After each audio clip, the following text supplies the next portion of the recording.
we're jumping into the very first game of Group B in day number 2 of Wildcards. Based on my experience though, LaFell, it does seem like, for Bebex onto the Ruby, I would say, on paper, it would make sense that it's going to be a non-lane, right? For the Claude, just utilize the range, go for the farm, use the battle mirror image whenever Bebex walks up.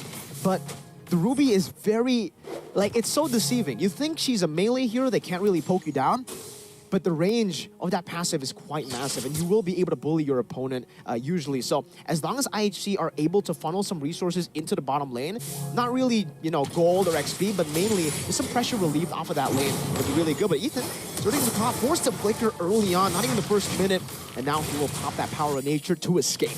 I would say that's big. It's a good thing that he uses Flicker there because it's still under 2 minutes, so extra damage in the jungle. Forbit taking quite a lot of damage, and Zorn is in the middle of things. The Terrifying onto 2 members. Zorn still able to flicker out. Chibi looking for the kill now, maybe even looking for the invade as Forbit rotates back in towards the jungle to release some of the pressure away from Ling.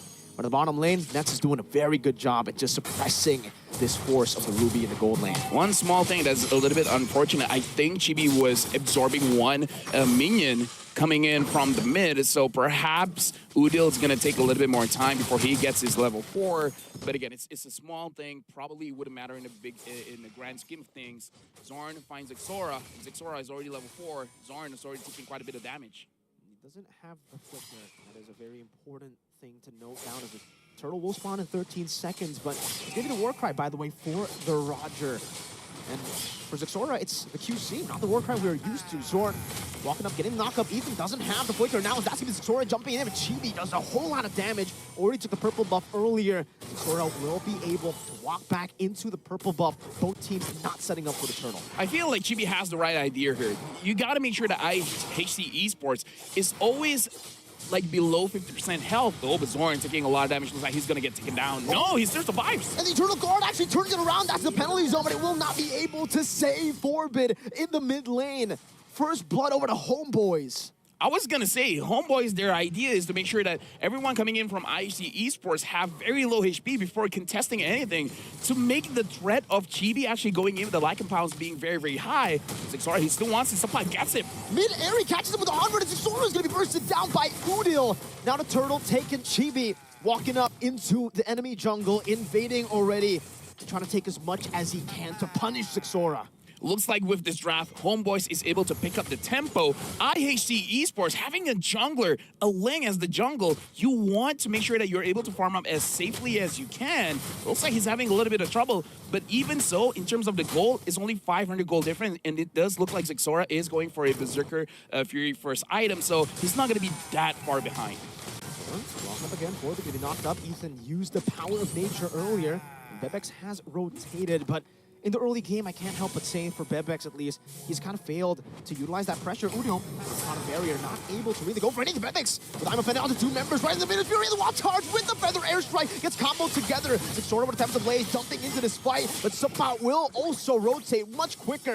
And now see the Bebex caught all alone, running away. That's cutting him down slowly but surely with one last battle mirror image to the front to take him down. I don't know whether that is worth it or not for IHC Esports. That was a good engage. Make sure you're doing something and not nothing. But the fact that you gave Nats an assist as well as a kill makes it so that it translates into this game. Replayception! Replayception. This is the replay earlier in that skirmish. It was such a good layer of CC from IHC, but Homeboy just played it well. They knew only 2 of their members were caught there. Looks like Suppot's going to be taking some damage, but he does still have the Primal Wrath, and IHC will not decide to commit under that tier 1. And again, one thing that you got to take note was that during that replay, we saw Nat actually controlling his range very, very well. Just make sure that his positioning is good. As I say that, he's standing face-to-face against Bebex. Maybe, talk about timing. Yeah, maybe you don't try to predict things. Yeah, you taught me this at M3, man. True. Maybe I should stop talking. Good barrier.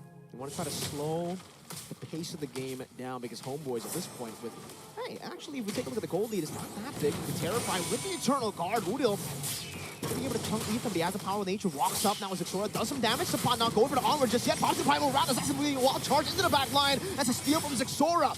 As Suppot deals with the Charisma, Ethan in the back going to be ran down by Chibi as Xora gets terrified mid-air again, knocked up and taken down by the hammer of Zord. Now walking up with a 2-man knockup. Team 4 IHC, they'll still be able to get a tries to stop it alone as the Minotaur. And because nobody was seen on the map, now Onward actually going to go in. Eternal Guard as well. Before he's able to escape, but gets caught in Earth Shatter. As now Supply gets caught in the wheel, dies in the back somehow. A blazing away from Nets is now going to be Minus Fury to knock them off. Aizen with a desperate penalty zone. And Ethan will be able to walk away. They'll sacrifice Aizen and Forbid. And it will only give Homeboys a bigger lead here. In the 6th minute of the game, Nets Battle Mirror Image to the front, trying to go for a bit more damage to pressure Ethan.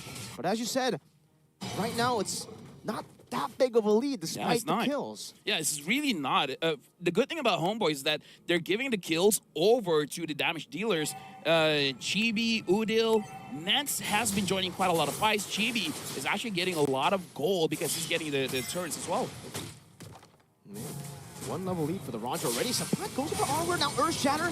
Knocking Vixora up. Goes for the Primal Wrath defensively here to escape from some of the damage. And Forbid has already used up the Feather Airstrike.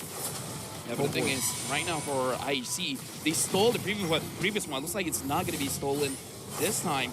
IHC, I feel like they understand they got to slow down a bit. They got to get Zixora onto 2 items.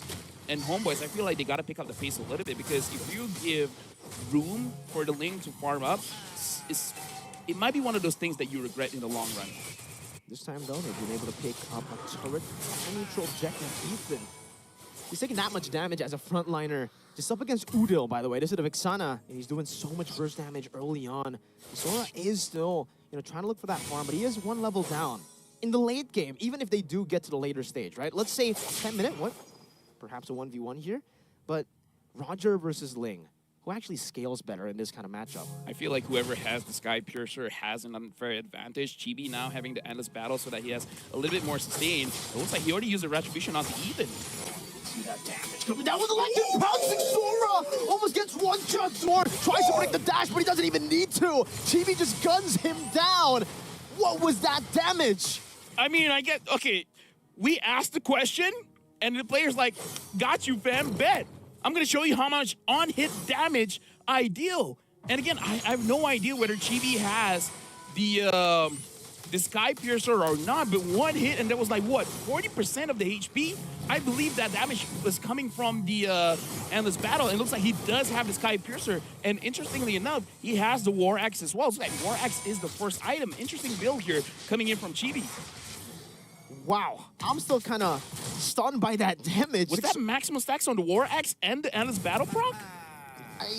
I don't think that's maximum stacks on War Axe. No, I really don't, right? Because it was a fight that Zixora kind of forced with Ethan as well. So I don't think he had a lot of time to stack up the War Axe. Still, incredible damage down as Zixora goes to his own purple buff. And even here, it's a bit scary for him. Walking to the purple buff as Zorn just screens him, gets that information, and the team plays accordingly. Now they're just back up in their own jungle. They know that they need the Lord. They don't need to go for any crazy, unnecessary skirmishes at this point.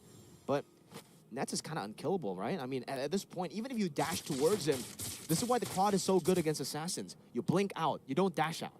And Nets already completed, I believe, his Trinity item because he just completed his Corrosion Scythe. Chibi is 4 kills. His 4 kills away from getting the maximum amount of stacks. I believe he's 2 stacks away from getting 10%. 10% lethality, and at 10% is going to be a big game changer. Homeboys, they're going to be able to get this Lord uncontested. IHC Esports doesn't have a way to enter the Lord pit, but in the meantime, Zixora understands he needs the farm, so he goes to the side lanes. Yeah, and he tries to go for a turret there. He does get a trade, but a Lord in the 10th minute of the game, for this kind of composition, usually you would say, for the first Lord, it's not really deadly, but if you take a look at IHC, they're lacking the marksman. They don't have that marksman. They have the Feather Airstrike. I'm not sure if that can actually save them here. I believe it's deadly because we got to talk about the Lord having 30% more HP now, and you got lethality on this Roger. So any kind of engage, there's a chance for a wipeout. And your wave cure is also questionable for IHC, right? Like I mentioned, only Forbid can really go for it, but he has to choose whether he wants to use the Feather Airstrike to some of these members or to the Lord. And I think both are the wrong answer at this point. Yeah, but personally for me, I would say try to go for the members because, again, 10-minute Lord you can still handle, but the amount of damage coming in from Homeboys is a little bit too much. You got to be very, very careful. Supply not able to hit his Onward. Ethan taking a whole lot of damage. Jordan looking forward, gets a knock on Bebex in the front of it all, trying to go for the GB, but it's going to be the frontliners completely melted down. And Sapa walks up with the flicker as Rollback compounds from Chibi together with the electrifying damage. Now it's going to be a desperate Tempest ablaze. The Lord might as well just be called the Deadly Lord, because in the 11th minute, they've been able to stomp through IHC. And just like that, Homeboys was able to win the first match of the Group B stage